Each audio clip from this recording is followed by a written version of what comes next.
karande ukayisohokamo kandi ukajya unashima Imana nawe ugafasha abandi. Rero kuko ari uruhererekane, ni gute abantu rero bayivamo? Umuntu ayivamo imigozi icitse. Imigozi ni iki? Ni rwa ruhererekanye ni nyine twavuze. Umuntu w'Imana murasengana, mwatangira gusengana we agahishurirwa, cyangwa se kuko afite autorite ku rurimi akatura amagambo ku buzima bwawe. Niba baravuze ngo uzapfa utagize amahoro mu mutima, mugasengana akavuga ngo acira amahoro, acira umugisha uva ku Mana. Hanyuma yabya mu isi y'umwuka ibyo ari guhishurirwa akabisenya. Niba barakumanitse ahantu, niba baraguhuje n'imbaraga zituma urota usambana buri joro, niba baraguhuje na nyabingi ituma ugira uruzerero wiri kubungabunga ibihugu ariko utagira ahantu utura cyangwa ngo wicare, uhora uri inzererezi, agaciyo migozi nawe akajya avuga amagambo nawe ukayasubiramo. Urugero, urashobora kuhishurirwa wenda baragushingiye imbaraga zizatuma udashaka, bakagushingira umugabo w'ijoro. Ibyo abakera barabikoraga, bagacirira ibyo bigirwamana. So umuntu w'Imana rero ashobora kuvuga ngo acira impeta mu izina rya Yesu, nawe ugasubiramo ngo ndayakiriye mu izina rya Yesu. Acira urugo mu izina rya Yesu, ndabyakiriye mu izina rya Yesu. Hanyuma akavuga ngo mvuguruje umuntu wese wagushingiza imbaraga, ngukoreye divorce mu buryo bw'umwuka, umudayimoni wakuraraga uruhande ndamwirukanye ku buzima bwawe. Ukavuga ngo I received, ndabyakiriye mu izina rya Yesu. No kuvuga ngo rero karande icika. Ari uko uhuye n'umuntu w'Imana wabisigiwe n'Imana, apana n'abantu. Apana wasutswe amavuta ya Elayo gusa. Oya, umuntu Imana yahaye presence yo kubohora abantu, yahaye imbaraga zo gukiza no kubohora. Kandi ibyo tubivuze si ubwibone kuko biranditse. Luka 10:18, dore mbahaye ubutware bwo gukandagira inzoka na scorpion n'imbaraga z'umwanzi zose, ngo kandi nta kintu kizagira icyo kibatwara na hato. Hanyuma biranditse nanone Mariko 16:16, ibimenyetso bizagumana n'abizera ngibi: bazirukana abadayimoni mu izina ryanjye, bazavuga indi mishya, bazafata inzoka, bazarambika ibiganza ku barwayi bakire. Rero ibyo byanditswe n'ibindi bitandukanye, ni ibyanditswe umuntu ahagararamo, umuntu akabohoka. So hari umuntu rero uvuga ati jewe nabwirwa n'iki ko mfite iyo mivumo cyangwa afite iyo karande? Ibimenyetso ni byinshi ariko ndavuga bibiri cyangwa bitatu. Icyambere, wowe ubwawe ubuzima ubayemo wumva atari bwo wakabaye urimo, urabyiyumvamo wowe. Hanyuma ikintu cyose ugezeho ubona kikunyura mu myanya y'intoki. Ubumwe bw'Abera Ministries, amavuta akandagira amateka, ubuzima bugahinduka. Mwiyerekwa ry'umushumba Reverend Mbabazi Jean Baptiste ubwo yasengaga Imana, yamuhishuriye abantu benshi batsikamiwe n'amateka mabi. Imana yamubwira ngo genda ubasuke amavuta, ubuzima buhinduke, nabo bahindura ubw'abandi. Ubumwe bw'Abera Ministries ntabwo ari idini, nta nubwo ari n'itorero, ni umuryango wakira buri muntu wese akabohoka. Buri muntu wese mu itorero abohejejwe muri byo. Ubumwe bw'Abera Ministries, amavuta akandagira amateka, ubuzima bugahinduka. Ku bufatanye n'inzego zifite mu nshingano, Ubumwe bw'Abera Ministries bwiyemeje kurandura burundu igwingira ry'abana bafite imyaka 5 kugera ku myaka 12, tubondora, tubagaburira, tubashyitsa ku kigero cyiza. Kwita ku mwana no kwita ku Rwanda rw'ahazaza. Kwita ku mwana no kwita ku maboko azagusimbura. Nawe niba mu kigo kigushishikaje ukumva ukinezerewe, fatanya n'Ubumwe bw'Abera Ministries kubaka u Rwanda rw'ahazaza, turandura burundu igwingira ry'abana mu kagari Ubumwe bw'Abera bukoreramo. Ubumwe bw'Abera Ministries si idini, si itorero, nta nubwo ryenda no kuba ryo, ahubwo no muragira kisanzura agakora igikorwa cy'umugisha agikorera abera bose. Buri muntu wese mu itorero rye abo wejejwe, ariko twita ku bana. Imana ibaha umugisha. Amen. suje nkwifurije kugira ibihe byiza dukurikiye uhereye hose ni kumwe bw'Abera Ministries amavuta akandagira amateka ubuzima bugahinduka amazina ni Jerry mbifurije umugisha w'Imana abadukurikiye bari mu Rwanda bari hanze y'u Rwanda reka tubabwire ngo mukomeze mugubwe neza nabyo tukifuriza umushumba uri mu zindi nshingano aho ari hose rero Imana imugende imbere imugirire neza amazina ni Jerry turagarutse n'ubundi ndacyari kumwe na Prophet Evode Yesu ashimwe waramutse neza waramutse ndabona mushima Imana mumeze neza namwe nanjye nuko bimeze hanyuma nishimiye ikaze mu maye kuri ubumwe bw'Abera Ministry aho amavuta akandagira amateka ubuzima bugahinduka urumva ko maze kubimenya kubera kuba hano cyane yego turanezerewe rero ni byiza cyane uyu munsi turi buvuge kuri karande karande kamura umuntu karande imaramo ibihe byiza byo gusenga karande ibuza umuntu amahoro ubundi karande ni iki karande ni iki ikubuza kikuvana mu murongo w'Imana okay karande iyo bavuze karande ubundi karande ijambo karande ni uruhererekane rw'ibintu byiza cyangwa se bibi ariko uyu munsi turavuga ku bibi kugira ngo abantu babohoke kuko ibyiza byo biba bigaragara n'ubundi biba bifite igisobanuro iyo uvuka ahantu bafite karande nziza y'ubutunzi bakuraga ubutunzi cyangwa se mu maraso yanyu hakaba harimo igisekuruza cyo gutunga ugatunga ibyo ni ibigaragara physical appearance ariko turavuga karande mu buryo buri spiritual mu buryo bw'umwuka ibintu bikugiraho ingaruka ariko byahereye mu bidafatika cyangwa se byahereye mu mwuka no kuvuga ngo karande mu yandi magambo ni uruhererekane rw'ibintu bibi byabaye kubakubanjirije abasogokuruza mu gisekuru cya mbere cyangwa cya kabiri cya gatanu cyangwa cya gatandatu cya karindwi hanyuma ndavuga karande mu buryo bubiri icya mbere hari karande ugira wowe ukumva muri wowe indani harimo ikintu kikubuza gutera intambwe cyangwa se wanatera intambwe ukumva urasubizwa inyuma ukumva imbaraga zigukurura zigusubiza inyuma ibyo birangwa n'inzozi umuntu agira wenda nubwo atari ikiganiro cy'inzozi hari igihe umuntu arota asubira mu cyari wabo hari igihe umuntu arota bakamwirukankana we atava aho ari ni ukuvuga ngo rero karande ni imigozi nanone bwa kabiri ni imigozi iboha umuntu yakuboha utabona ukubohora utabona ukugira inama utabona ababimenyereye babizi babinyuzemo cyangwa babyigishijwe cyangwa babisobanuriwe n'umwuka wera ngo bakubohore bagukorera icyo bita deliverance ukaba wanazarinda upfa gutyo muzabona abantu ashobora kuba afite byose mu by'ukuri ariko ugasanga ni umuntu uhora yitsa imitima uhora arira aboroga kubera iki arabifite ariko mu muryango cyangwa se mu gisekuruza cyaho se avuka na se wase avuka muri bo baciririye wenda imbaraga zituma batunga ariko imbaraga z'amahoro n'umutuzo muri bo bakazibura kubera ko imyuka mibi akenshi ntitanga amahoro imyuka mibi ushobora kuyiyoboka ukagira ubutunzi ibyo bibaho ariko ikintu utagira ni amahoro yo mu mutima ninde rero ushobora kugufasha gukira umuvumo na karande ni umuntu wabisigiwe n'Imana iyo mvuze wabisigiwe n'Imana ni umuntu w'umuhamagaro wahamagawe n'Imana ufite ubuntu bw'Imana bwo kubohora abenshi bakunda gusanga abantu bihamagaye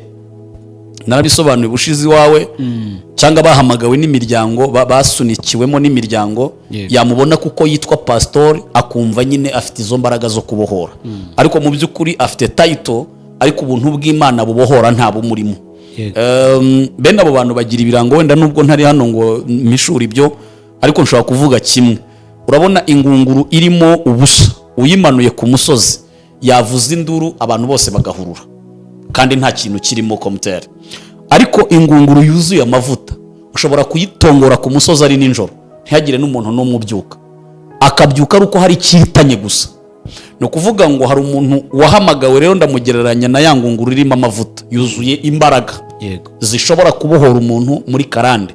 Yuzuye ubuntu bw'Imana.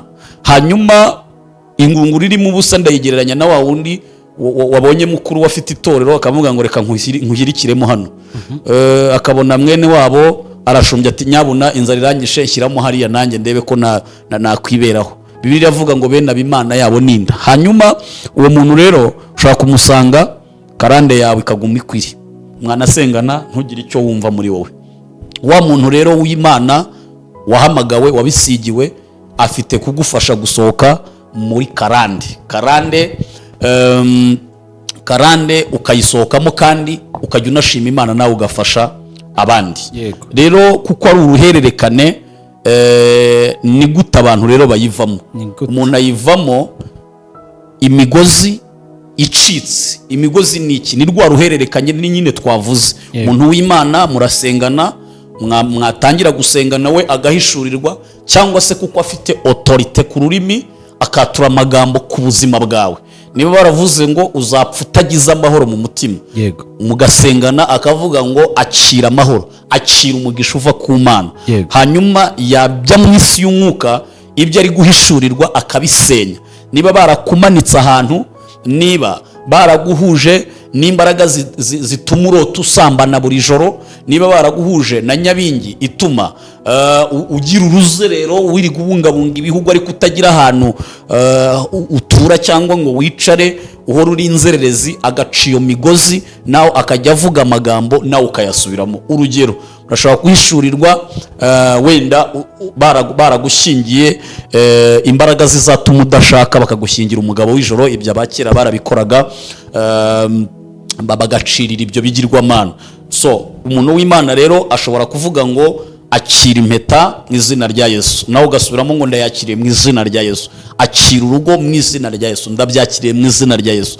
Hanyuma akavuga ngo mvuguruje umuntu wese wagushingiza imbaraga, ngukoreye divorce mu buryo bw'umwuka, umudayimoni wakuraraga uruhande ndamwirukanye ku buzima bwawe. Ukavuga ngo I received, ndabyakiriye mu izina rya Yesu. Ni ukuvuga ngo rero karande icika ari uko uhuye n'umuntu w'Imana wabisigiwe n'Imana, apana n'abantu, apana wasutswe amavuta ya Elayo gusa. Oya, umuntu Imana yahaye presence yo kubohora abantu, yahaye imbaraga zo gukiza no kubohora. Kandi ibyo tubivuze si ubwibone kuko biranditse. Luka 10:18, dore mbahaye ubutware bwo gukandagira inzoka na scorpion n'imbaraga z'umwanzi zose, ngo kandi nta kintu kizagira icyo kibatwara na hato. Hanyuma biranditse nanone Mariko 16:16, ibimenyetso bizagumana n'abizera ngibi: bazirukana abadayimoni mu izina ryanjye, bazavuga indi mishya, bazafata inzoka, bazarambika ibiganza ku barwayi bakire. Rero ibyo byanditswe n'ibindi bitandukanye ni ibyanditswe umuntu ahagararamo umuntu akabohoka. So hari umuntu rero uvuga ati jewe nabwirwa n'iki ko mfite iyo mivumo cyangwa afite iyo karande? Ibimenyetso ni byinshi ariko ndavuga bibiri cyangwa bitatu. Icya mbere, wowe ubwawe ubuzima ubayemo wumva atari bwo wakabaye urimo, urabyiyumvamo wowe. Hanyuma ikintu cyose ugezeho ubona kikunyura mu myanya y'intoki, imishinga yose upanga ubona iri gusenyuka kandi ukayoberwa n'ikintu kibishenye. Ahantu wifuza kugera ujya kuhagera ukabona sinzi nk'ikintu kibigukuye imbere. Hari abo twavuganye benshi, hari n'abandi batandukanye ujya kumva yari afite company mu bihugu byo hanze, wenda iyo company yiwe ukajya ukabona kubera ko ziba zikorera kuri internet mu ikoranabuhanga, ukumva arakubwira ati gina nifite company ikora online gutya na gutya, ariko nabyutse mbona email yanjye bayihakinze company ndayibura. Wasenga ukajya ukabona abigiyemo muri polisi berabikurikiranye, akakubwira ati ubu company yaragarutse kuko abantu basigaye bafite ikoranabuhanga, bafite imishinga ku matelefone yabo. So rero iyo ufite ibyo bimenyetso ushobora kuvuga ngo karande, nyamara ibi bintu bifite inkomoko, ugashaka umuntu w'Imana kuri telefone, cyangwa se nawe ubwawe wenda waba uvuga uti reka mbanze ndwane nabyo, ukabanza nawe ukisengera, wabona bitari gukunda neza ugashaka umuntu w'Imana akakubohora. so ibi tuvuga turabanza tuvuga iki ngiki nanone hari abantu bavuga bati twe twahuye n'abantu ibyo muvuga deliverance badukoreye ntizibaho batubwiye ibi n'ibi ariko ibyo bintu ntibyakunze. So ushobora kuba warahuye n'umuntu ariko utarabisigiwe nabivuze niseguye kuko nzi ko ibi bintu bamwe babikomerekeyemo mu buryo bumwe cyangwa ubundi. Ihuye n'umuntu w'Imana wabibohorewe wabisigiwe ibyo akubwira byose bikugirira umumaro kandi uwo mumaro ukawubona bikava mu isi y'umwuka ukabirebesha amaso yawe.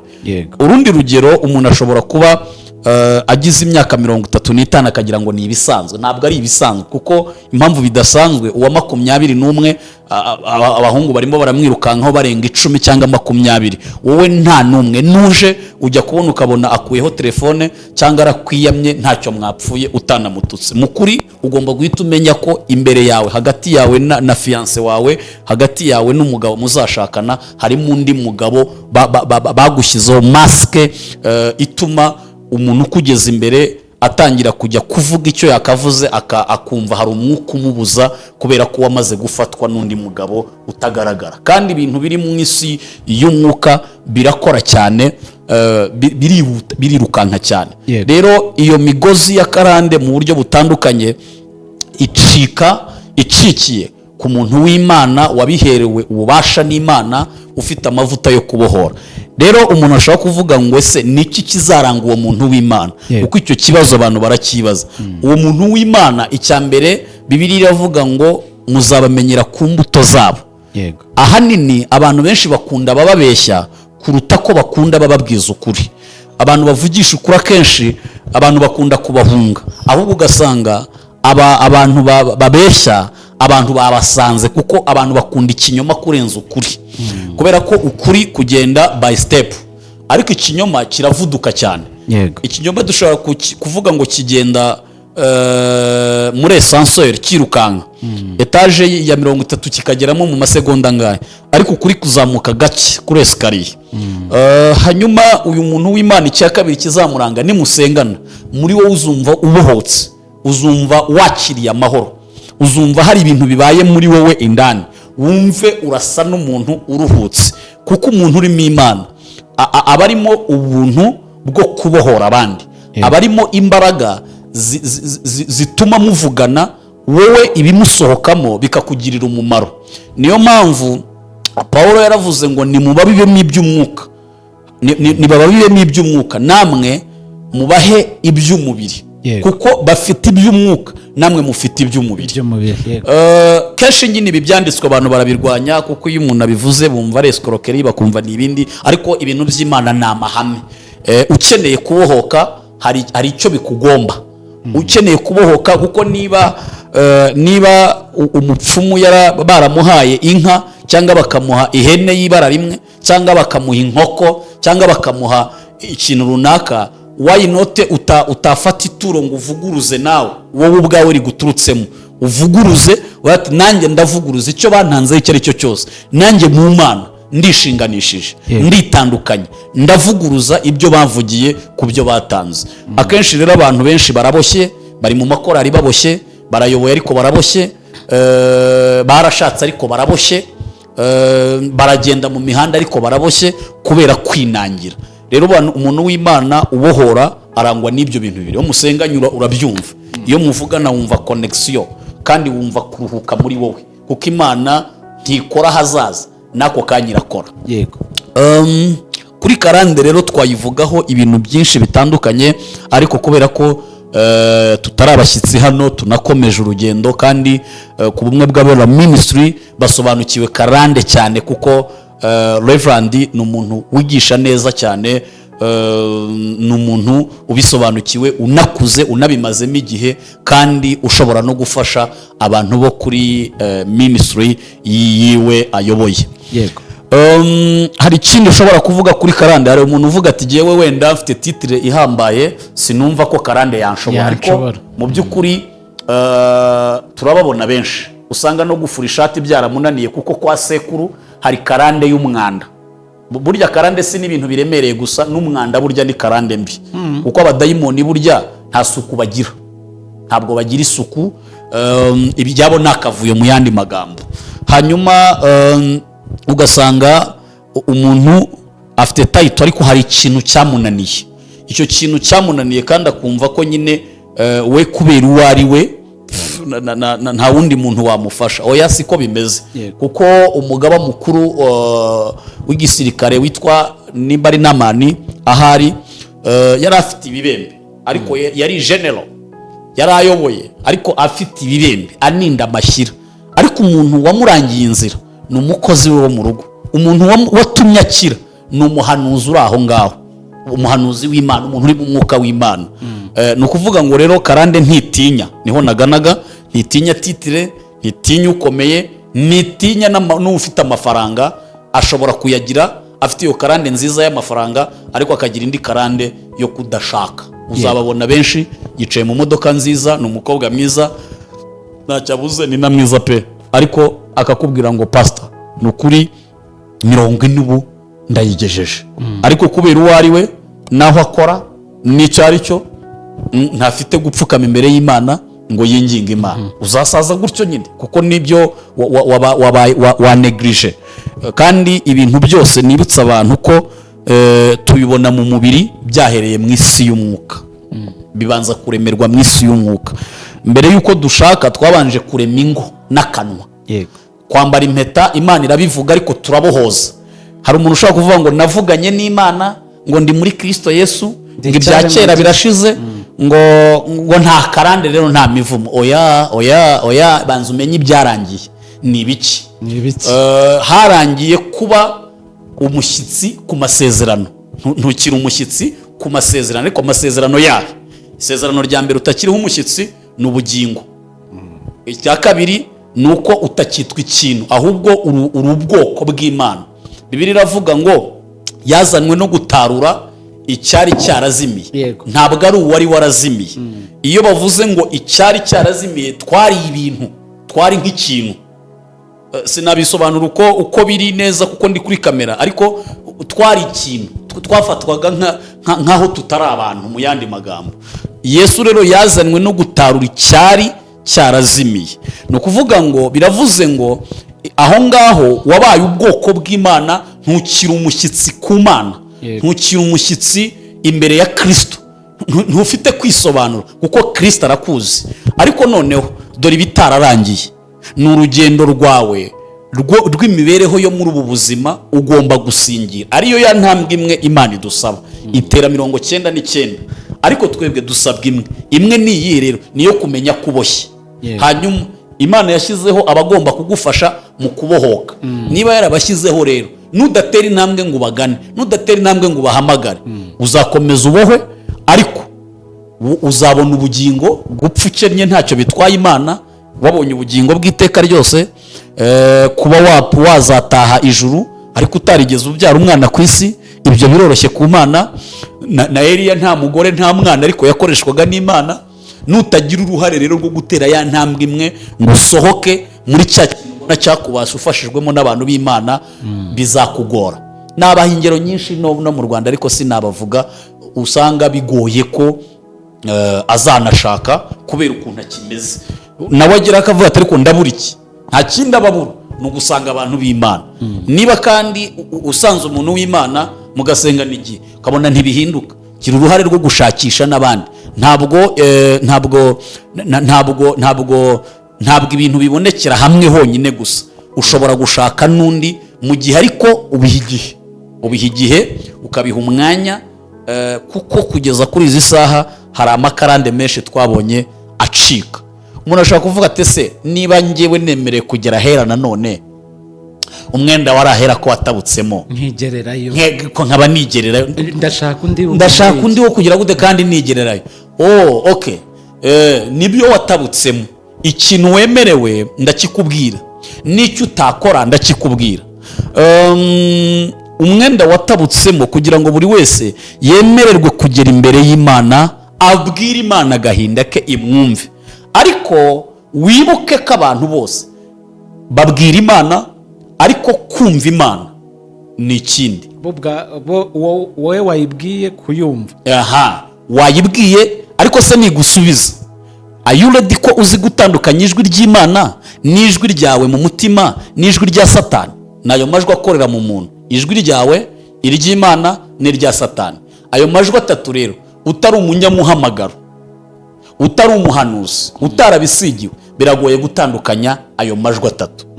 Ni ukuvuga ngo rero kubwira Imana urabyemerewe, ariko nigusubiza nihitamo igusubiriza. Ntabwo uyibwira ngo kuko nkubwiye kandi umwenda ukaba waratabundutsemo nkaba nakugezeho hita usubiza. Oya, Imana si radio bafungura.